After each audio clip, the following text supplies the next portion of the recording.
A group of recruits was gathered, facing a delicate situation. They were very apprehensive about the situation, and while trying to hide their bodies so that the men could not look at them, an officer arrives. He says one of them was pregnant, but they still hadn't figured out who she was. The sergeant leading the operation determined that they would use a bra to identify the pregnant woman, as women's breasts enlarge during pregnancy. He made it clear that he would not tolerate such a situation in the institution. He says that the situation would be resolved that day and that no one would leave until it was resolved. "Recruit Mayara, try on your bra," the sergeant ordered. Mayara soon obeys her superior's orders and puts on her bra, but soon the sergeant realizes it wasn't her and states, "No, it's not you." Susana Silva was then summoned. "Susana Silva, try on your bra," he said. He hands the bra to the other woman and tells her to try on the bra. He then continues to observe her, but once again, the test was negative. He then asks the woman to hand the bra back to him and says he will move on to the next one. The tension grew when it was Luana Morera's turn. "Now it's your turn, Luana Morera. Put on your bra.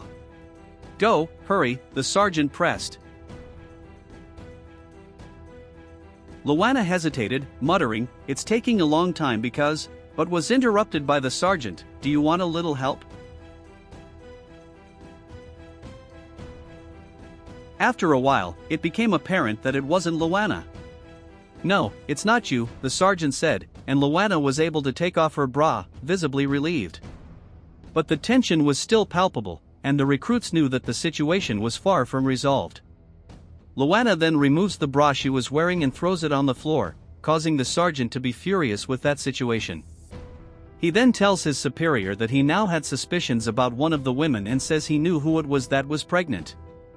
The superior says that he was sure of that too and asks the other women to leave. When they leave, he asks the woman if she was the one who was pregnant, but she insists that she was not pregnant. The situation became even more tense when Anna was summoned to testify. "Recruit Anna, get ready in the room."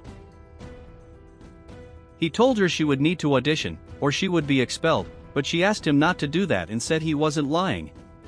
She says her dream has always been to be in that organization, but the soldier says she should have thought about it before she got pregnant. The woman then says that she would do anything to stay there. The soldier then asks the commander if they could do that, and the commander says he had his approval. The soldier then tells the woman that if she wanted to stay there, she would have to please the two of them. She asks them not to do that, but they go up to her and start removing her clothes. She then decides to do something about it and starts thrashing around and manages to free herself from the man's grasp. She manages to get away from there, and the general asks the soldier to run after her. The next day, two women were exercising. The general was telling them to continue exercising and that he now wanted them to do some squats. They then start doing the squats and the general tells them that they were taking too long to do what they were supposed to. Hurry. At that moment, the soldier enters the room and tells the general that he needs to talk to him. He asks about what was going on and the soldier says that the new colonel of that squadron. He talks to the general. The general then asks who that person was and says he didn't understand what was going on. A soldier tells the general that the new colonel of that squadron was looking for him, that he seemed to be very angry, but the general says that nothing wrong would happen to them, because the soldier had not told anyone about what was going on there. Sometime later, they go to the new colonel's office and ask if they were called there. Then, it is revealed that the new colonel was actually a woman. They were very surprised to see that the new colonel was a woman, but she said that the fact that she was a woman would not stop her from ending the allegations she had received about that platoon. The general asked her what complaints she had received, but she said she could not speak. She says all she could say was that she would not let the culprits go unpunished. The general told her she could count on them for what she needed. He says he didn't understand why she was saying that, because in that platoon, things were always done in the best possible way so that everyone can feel at home.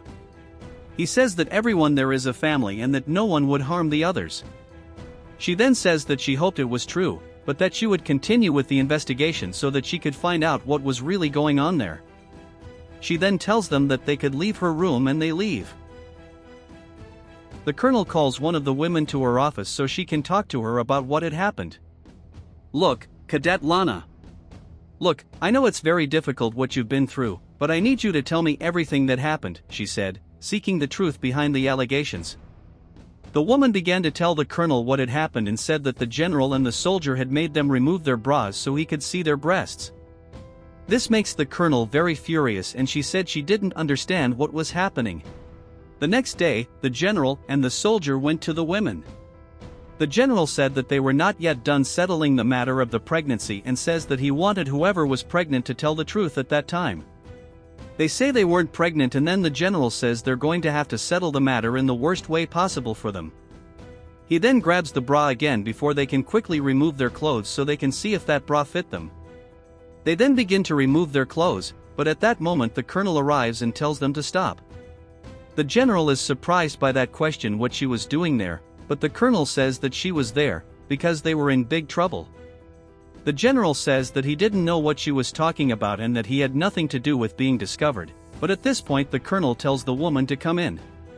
She then said that they should cast it, praying that she can sort it out. When they leave, the general says that the colonel could not believe that woman, because she was about to be expelled after having made up many lies about the people in that platoon. She then says that if that was true, she wanted to know whose bra it was. They are then surprised by this, and the colonel says that they were an embarrassment to the corporation. She says that she herself would make sure that they paid for what they had done. Sometime later, they were under arrest and the soldier asked the general what they were going to do. At that moment, the colonel arrives and asks if they were okay. The general said he was glad she was there, because he needed to talk to her very seriously. She then says that they didn't need to talk about anything as what they had said was true. She says that if anyone knew what had happened there, things would get very bad for the corporation and that, for that reason, they would be stuck there. She then walks away and tells them to enjoy the place.